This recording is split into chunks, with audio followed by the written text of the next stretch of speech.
प्रभाग क्रमांक 15 निगडी आकुर्डी प्राधिकरण या प्रभागात एकूण 47,898 मतदार आहेत।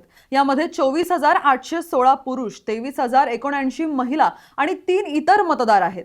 या प्रभागातील सर्वात मोठी समस्या म्हणजे खराब आणि खड्डे पडलेले रस्ते। ठिकठिकाणी सुरू असलेले विकास कामांमुळे सतत खोदकाम सुरू असतं। रस्त्याच्या कडेला पडलेला राडा आणि उडणारी धूळ नागरिकांच्या आरोग्यास धोका निर्माण करते। तुटलेले पदपथ आणि त्यावर झालेले अतिक्रमण ही मोठी समस्या झाली आहे। खाद्यपदार्थांच्या गाड्यांमुळे पादचाऱ्यांना रस्त्यावरून चालावे लागते। दिवसाआड पाणी पुरवठा होत असल्याने नागरिक त्रस्त आहेत। पंचतारा नगर आणि गंगानगर भागात पाणी साठवणुकीची व्यवस्था नाहीये। सेक्टर 28 मधील पाण्याची टाकी अनेक वर्षांपासून अपूर्ण।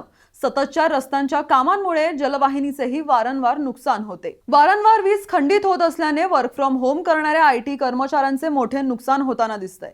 भूमिगत केबलिंग दुरुस्तीची मागणी अजूनही प्रलंबित।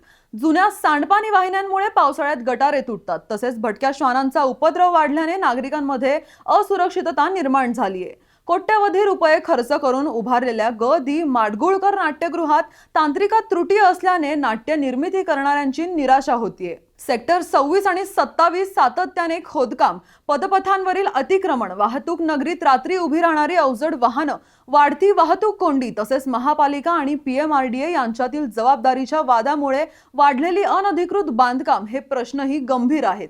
त्यातच कचरा घंटागाडीची अनियमितता आणि रस्त्यावर टाकला जाणारा कचरा यामुळे परिसरात अस्वच्छता पसरली आहे। एकूणच प्रभाग क्रमांक 15 मध्ये रस्ते, पाणी, वीज, स्वच्छता, वाहतूक आणि प्रशासनाच्या समन्वयाचा अभाव हे मुख्य प्रश्न असून नागरिक तातडीच्या उपाययोजनांची अपेक्षा करतायत। दरम्यान तुमच्या प्रभागात यंदा नगरसेवक म्हणून कोण निवडून येणार व तुमचा भावी नगरसेवक या सर्व समस्या सोडवेल का ते आम्हाला कमेंट करून नक्की सांगा आणि पाहत रहा PCMC न्यूज।